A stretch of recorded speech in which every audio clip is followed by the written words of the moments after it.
বিসমিল্লাহির রহমানির রহিম। Online class 2020। প্রথমে আমি আমার পরিচয় দিচ্ছি। আমি আলী আজম, সহকারী শিক্ষক, পুরিন্দা KM সাদিকুর রহমান উচ্চ বিদ্যালয়, সাতগ্রাম, 2500, নারায়ণগঞ্জ। আজকে আমাদের পাঠের বিষয় ত্রিকোণমিতিক সূত্রাবলী। আমরা ত্রিকোণমিতিক সূত্রাবলী নিয়ে আলোচনা করব। প্রিয় নবম শ্রেণীর শিক্ষার্থীবৃন্দ ভালো করে বোঝার চেষ্টা করবে এবং বোর্ডে তাকাবে। ত্রিকোণমিতিতে আমরা কিছু গ্রিক বর্ণ ব্যবহার করি, যেমন আলফা,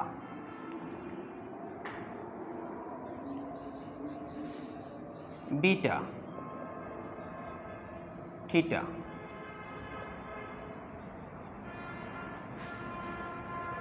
কোণ পরিমাপ করতে আমরা সাধারণত ইংরেজিতে যেমন আমরা বর্ণ ব্যবহার করি, ত্রিকোণমিতিতে আমরা কোণের পরিমাপ করতে আলফা, বিটা এবং থিটা এই গ্রিক বর্ণগুলি ব্যবহার করে আমরা বিভিন্ন সমস্যা সমাধান করি।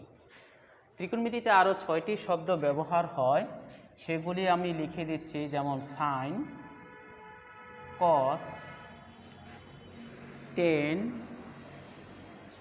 কট, সেক, কোসেক। প্রত্যেকের সাথে যদি আমরা থিটা কোণ হিসাবে ধরে নিই, তাহলে আমরা লিখতে পারি sine theta, cos theta, tan theta, cot theta, sec theta, cosec theta. Sine theta বলতে আমরা আসলে কি বুঝি সেটা জানব। প্রথমে আমরা একটা চিত্র এঁকে তোমাদেরকে বলছি।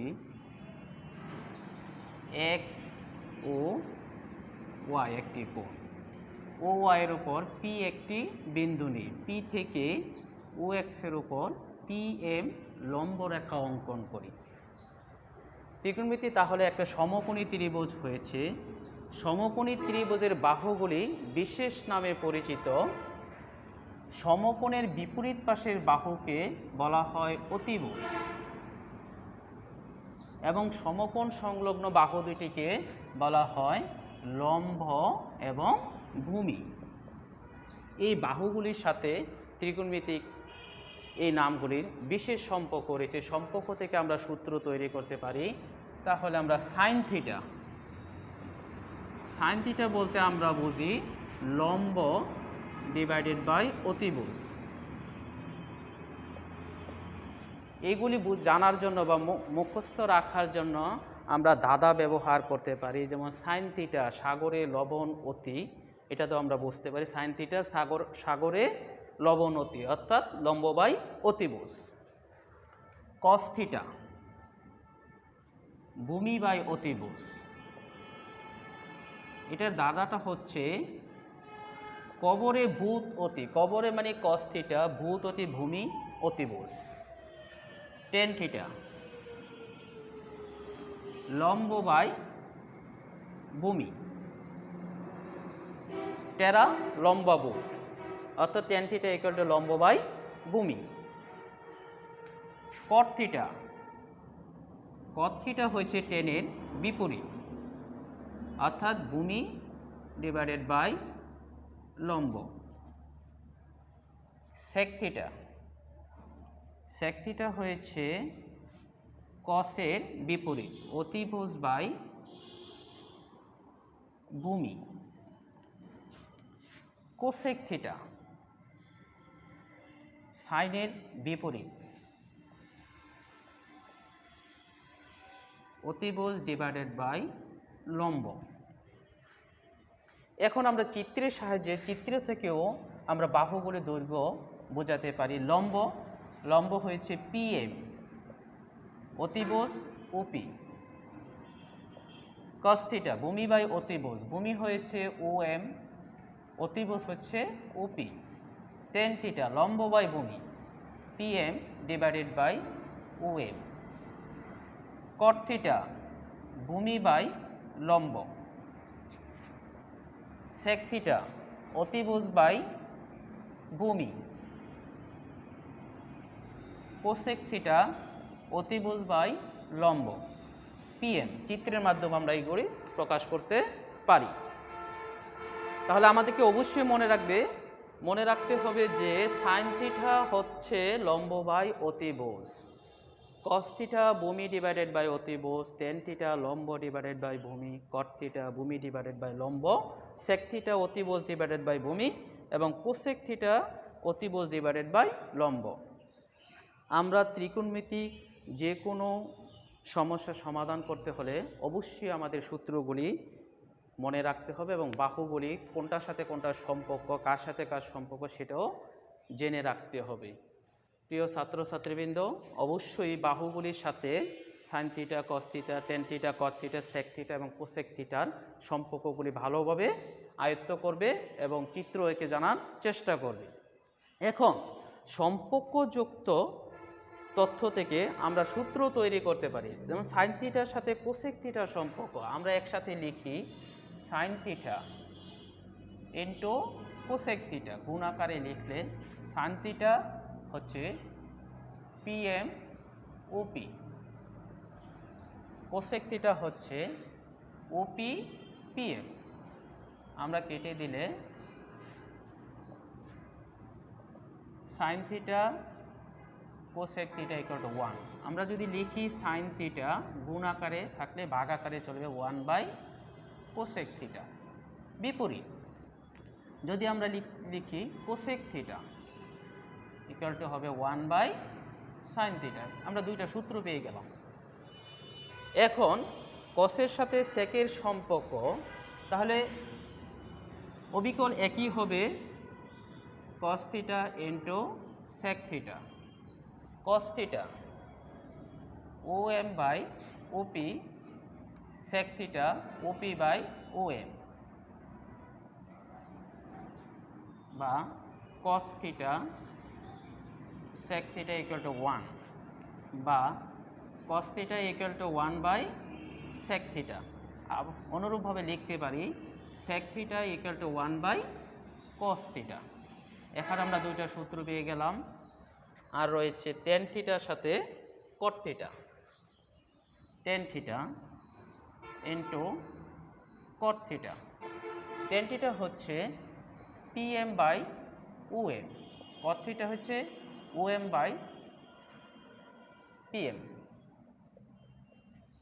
আমরা লিখতে পারি tan theta cot theta equal to 1 বা tan theta equal to 1 by cot theta. সুতরাং cot theta equal to 1 by tan theta. তাহলে এখানেও আরও দুইটি ছোটো সর্বমোট 6টা সূত্র পেয়ে গেলাম। আমরা বাহুগুলির সম্পর্ক থেকে ত্রিকোণমিতির এই 6টি সূত্র অবশ্যই পেয়েছি। এখন আমরা টেন এবং কট এর সাথে সম্পর্কযুক্ত আরও দুইটি সূত্র তৈরি করা যায়।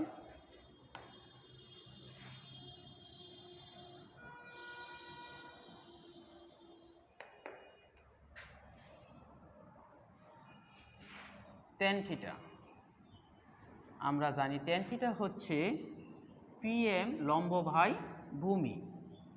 এখানে একটা বাহু বাদ রয়েছে অতিভুজ, আমরা হর ও লবকে অতিভুজ দিয়ে ভাগ করব। OM PM divided by OP, OM divided by OP. হর ও লবকে একই রাশি দ্বারা ভাগ করলে মানের কোনো পরিবর্তন হয় না। তাহলে পিএম লম্ব, ওএম হচ্ছে অতিভুজ, লম্ব বাই অতিভুজ। আমরা জানতাম লম্ব বাই অতিভুজ মানে হচ্ছে সাইন থিটা, ভূমি বাই অতিভুজ হচ্ছে কস থিটা। তাহলে টেন থিটা থেকে আরেকটা সূত্র পাওয়া গেল sine theta divided by cos theta. টেনের বিপরীত হচ্ছে কট, কট থিটা। তাহলে কট থিটা হবে cos theta divided by sine theta. এখানেও আমরা দুইটি সূত্র পেয়েছি। এছাড়াও আরও ত্রিকোণমিতির 3টি সূত্র তৈরি করা যায় পিথাগোরাসের সূত্র থেকে। আমাদের যদি পিথাগোরাসের সূত্র জানা থাকে তাহলে অবশ্যই আমরা 3টা সূত্র তৈরি করতে পারবো। এই 3টি সূত্রের বহুল ব্যবহার রয়েছে। আমরা সবাই জানি পিথাগোরাসের সূত্রটা আসলে কি, সেটা আগে জেনে নেই। সমকোণী ত্রিভুজের অতিভুজের উপর অঙ্কিত বর্গক্ষেত্র অপর দুই বাহুর উপর অঙ্কিত বর্গক্ষেত্রের সমষ্টির সমান, অর্থাৎ অতিভুজ স্কোয়ার ইকুয়াল টু লম্ব স্কোয়ার প্লাস ভূমি স্কোয়ার। পিথাগোরাসের সূত্র।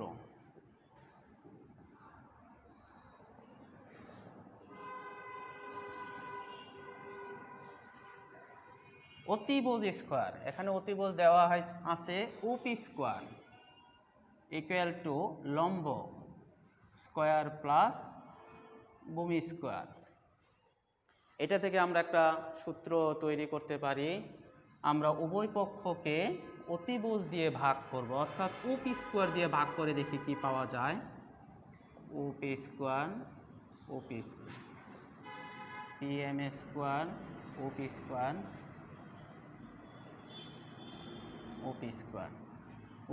উপি স্কোয়ার কাটা থাকবে 1, তাহলে PM divided by OP whole square, OM divided by OP whole square, বা 1 ইকুয়াল টু পিএম হচ্ছে লম্ব এবং ওপি হয়েছে অতিভুজ। আমরা পূর্বের ত্রিকোণমিতিক সূত্র থেকে জানতে পারলাম যে লম্ব ডিভাইড বাই অতিভুজ ইকুয়াল টু হচ্ছে